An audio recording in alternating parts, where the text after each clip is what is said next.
అల్లూరు జిల్లా కురిడి గ్రామంలో పవన్ కళ్యాణ్ రచ్చబండ నిర్వహించారు. పంచాయతీ అభివృద్ధికి 5 లక్షలు సొంత నిధులను ప్రకటించారాయన. ప్రతి ఒక్కరి ఇంట్లో కూడా తులసి మొక్కలను పెంచాలి తప్ప గంజాయిని కాదు అంటున్నారు.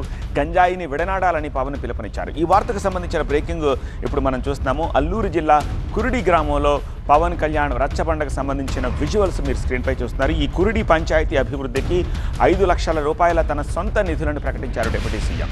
అరకును కేరళ స్థాయిలో పర్యాటకంగా అభివృద్ధి చేస్తామని, వాలంటీర్ల సమస్యను మరోసారి కేబినెట్ దృష్టికి తీసుకెళ్తానని ఈ సందర్భంగా పవన్ అన్నారు.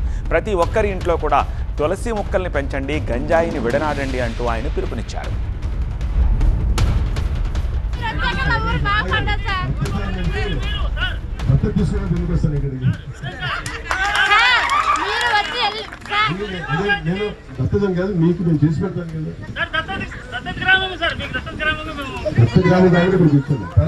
అభి చిన్న కన్ఫ్యూజన్, ఫ్లాట్ కొనాలా సైట్ కొనాలా? కన్ఫ్యూజన్ ఎందుకు, ఒక రియల్ ఎస్టేట్ ఎక్స్పర్ట్ తో మాట్లాడు. ఎలా? బాస్ వాలా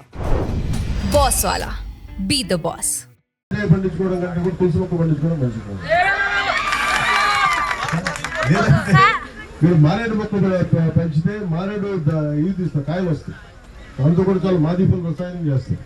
మనకున్న అరకు ప్రాంతాల్లో ఉన్న అన్ని గ్రామ దేవతలు కూడా సర్క్యూట్ లాగా ఒక తయారు చేస్తే ఇది మీకు ఈ గిరిజన గ్రామ దేవతలు విశ్వాసాల ఆధారంగా సాంస్కృతిక పర్యాటక కేంద్రాలుగా అభివృద్ధి చేస్తే దానివల్ల అదనంగా కొంత ఉపాధి లభిస్తూ ఉంది. అలాగే మీరు కొత్తగా కనుక పండుగలు కానీ ఉత్సవాలు కానీ పర్యాటకులు కొత్త అనుభవం యువత ఇప్పుడు సపోజ్ మనం కేరళ పోయామనుకోండి, కేరళ పోతే అక్కడ ప్రత్యేకించి వాళ్ళ ఉత్సవాలకి మనం అందరం పోతాం ఇక్కడి నుంచి. అలాగే దింస నృత్యకారులు ఉన్నారు, వారిని చూడడానికి ప్రత్యేకించి వస్తారు. వీటన్నిటిని అనుసంధానం చేసి మీకు ఉపాధి అవకాశాలు లభించేలాగా ఒకసారి టూరిజం శాఖ మంత్రి గారితో కూర్చొని దీని మీద ఒక మీకు ప్లాన్ వాలంటీర్స్ ని కొనసాగిస్తామని చెప్పారు. దాని అధికారులతో వెళ్ళి చూస్తే అసలు మీరు వాలంటీర్స్ ఎవరు కూడా ఏ విధంగా గవర్నమెంట్ కి సంబంధం లేకుండా చేశారు. వైసీపీ వాలంటీర్స్ ని వంచింది.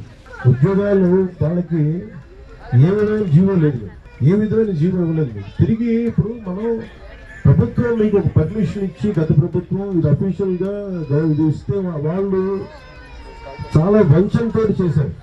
తిరిగి ఇప్పుడు తీసుకొద్దామంటే అసలు దానికి సంబంధించిన ఏ విధమైన పేపర్ వర్క్ లేదు, ఏ విధమైన పేపర్ వర్క్ లేదు. అదే గౌరవ మంత్రి నారా లోకేష్ గారు కూడా మేము అందరూ మాట్లాడుకుంటాం అంటే కేబినెట్ లో ఇది ప్రస్తావనకు వచ్చింది. నేను 2-3 సార్లు ప్రస్తావించాను. ప్రస్తావిస్తేనే అధికారికంగా ఉన్నారనేది ఎక్కడ అసలు దానికి దాఖలు లేదు. మీకు గవర్నమెంట్ నుంచి శాలరీస్ రావు, అసలు గవర్నమెంట్ ఉద్యోగాలే కాదు ఇవి. వాళ్ళు ఏమని చెప్పారు, ప్రభుత్వ ఉద్యోగాలు కాదు.